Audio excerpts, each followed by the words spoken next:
My name is Barry Searle. I've lived on the Kaipara here all my life, and I'm fourth generation. The family came here in the 1850s and we haven't gone away. And now we're into our seventh generation. As a 9-year-old, I seen this fella scratching in the hills, and I went down and asked him what he was doing after 2 or 3 days of watching him. And he told me he was looking for Toheroa, and he was looking up in the dunes itself. And I said to him, "None here, they're out on the beach." He says, "You come here," and he had a microscope and looked through the microscope and seen the eggs hatching. And that set me on a trail which I've carried on all my life. Toheroa was part of our staple diet, and we'd have it as chowder, soup or fritters, and we also, if we went fishing, we'd use it for bait. And the snapper just loved it when you're just using the ordinary hand line with a weight on, fishing in the surf. I think that the Toheroa make the best soup and the Toheroa make the best fritters. I'm Ron Halliday, and I'm a committee member of the Diagonal Museum. In the 1950s, everybody lived on Toheroa, and when we pulled them out of the sand, of course, their long tongues hung out, and we used to bite the tongues off, and which we shouldn't have done, and put them in our kit and take home. But they're lovely, sweet food, and gives you a lot of energy eating raw Toheroas, but you can only handle about 6 or 7 because they're just too filling, you know. I'm Marie Saunders, I'm the director of the Toheroa Museum. I particularly like the fritter, I must say. For me, they're a little bit rich, straight from the shell or as a whole. I prefer a mussel, but when you put them in a fritter, they're beautiful. And also Toheroa soup, put it into your thermos. You could work all day on Toheroa soup for lunch or any time during the day. That's good food for a working man. What we used to do is take a bucket of salt water with us from the beach and put the Toheroa in the salt water and leave them sitting in there for a few hours, and they spat out all the sand that was in their system, same as we do with Toheroas, which are just as sweet and just as nice to eat. And you put them through the mincer, and you can mix all sorts of onions and bread and egg. You can mix a whole lot of stuff to make beautiful Toheroa fritters. And if we have a big function here or a funeral or something, then we can get a permit to make Toheroa fritters. My name's Rio Curtis, and I'm born and bred on the Kaipara, and this is where we get our food from. Yeah, I've got childhood memories of going out on our uncle's big launch out at Tinapai, the harbour at Tinapai, catching all our fish and seafood and mussels and getting all those things together, then going back to our auntie's father's house and deep frying all the fish and batter and cooking our own chips, having a really big family get together and eating all our food we've caught for the day. I'm Roy Andrews, born and bred Whangarei. I've lived here in Whangarei for 77, nearly coming 78 years. We used to go down the harbour when we had yachts, and in those days there was no quota on scallops, and we filled a 7-foot dinghy, chopper block. Took it up Toheroa, hopped and board and it sunk. Lost a lot. Earlier days there was no limit. You could go and dig a sack of Toheroas. And then they sort of put this kibosh on them, and they closed the season for years. Then they reopened it for about a fortnight or something. Yeah, well, I've had Toheroa soup, but I mean, you put that many Toheroas in it, you can stand a spoon up in it. It's Kerry Wilson. I was born in Whangaroa and lived in a little village called Kaio. My father ran the general store in Kaio. We had a batch at Whangaroa, and as a kid I used to go down onto the wharf and throw a line off and catch snapper, as many as you wanted. I'm Lynn Wilson. I don't like a lot of seafood, but I cook a lot of seafood. All our family catch We've dived, we've netted, we've fished. So I've had to learn to do a lot of the things I do with seafood by smell. Taste too, I suppose, if I do a sauce first and then add it to it. But I've got a good sense of smell. I can usually tell what goes well with things. Snapper, yeah, just dusted in flour, then in egg, and then in breadcrumbs, and fried with a knob of butter and a small amount of oil till it's crispy. And I like it personally with just either naked or with lemon or with horseradish cream. I quite like a little bit of heat with it. Sometimes I put tarragon in the breadcrumbs, sometimes I put spices and herbs closer to the fish before I actually flour it. Especially if it's in something like kawai, which can be quite a strong taste. I then will sprinkle the herbs directly on the flesh. I try to do different things because you get bored with the same things.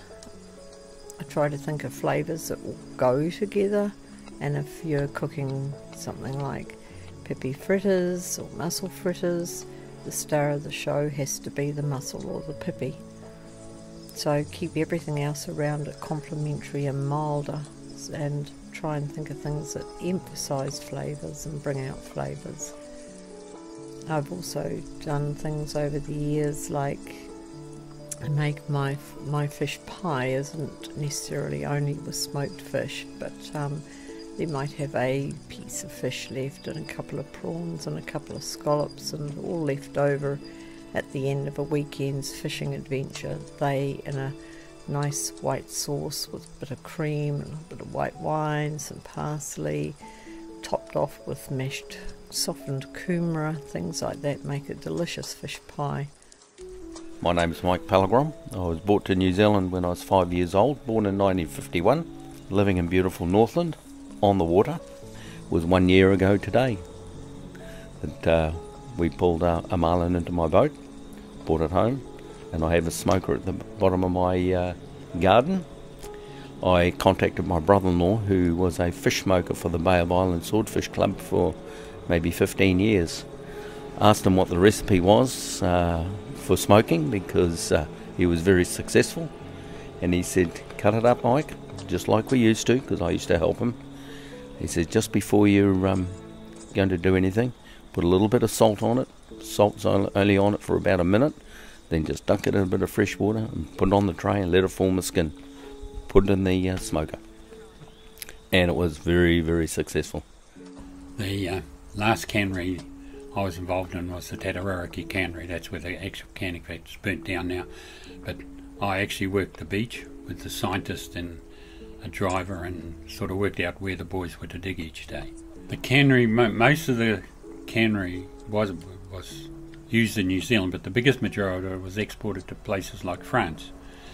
And the first 2 boxes of canned tour each year went to Buckingham Palace, because to be the king, he was only the prince when he came here, he asked for a second helping, and from then on it escalated.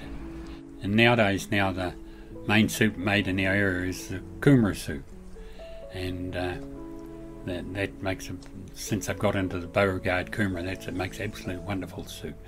So instead of us giving our visitors dara or tutu soup, now we give them kumara soup.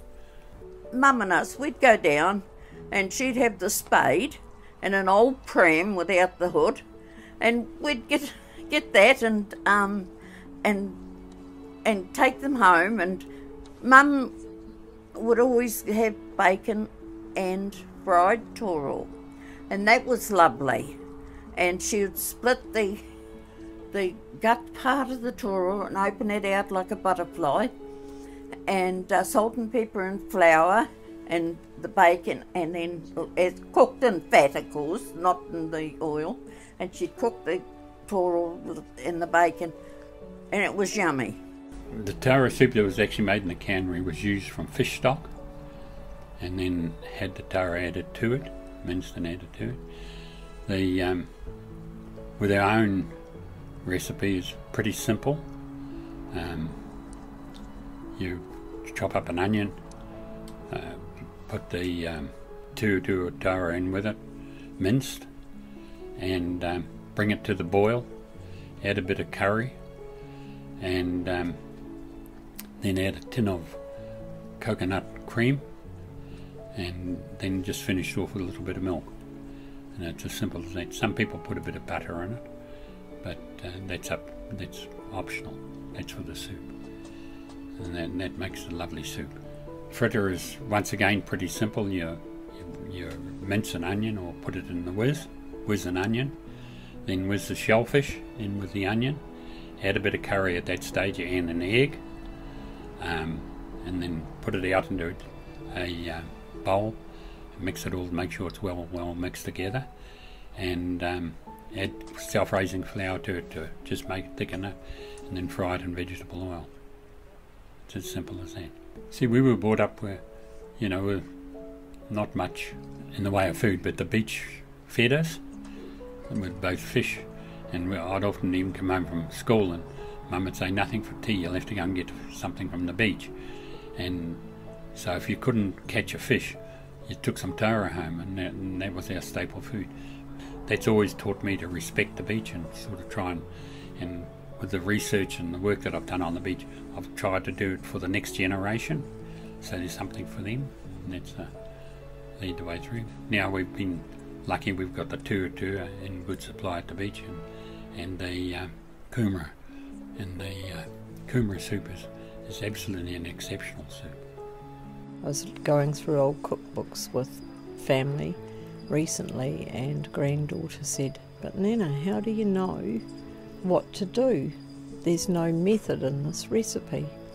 And I said to her, the old days they didn't, because you cooked alongside your mum and your grandmother, and possibly even two grandmothers from both sides, and you had just your ingredients, and they taught you how it should look and smell and feel, and what you needed to do to make a cake rise or a scone soft and tender.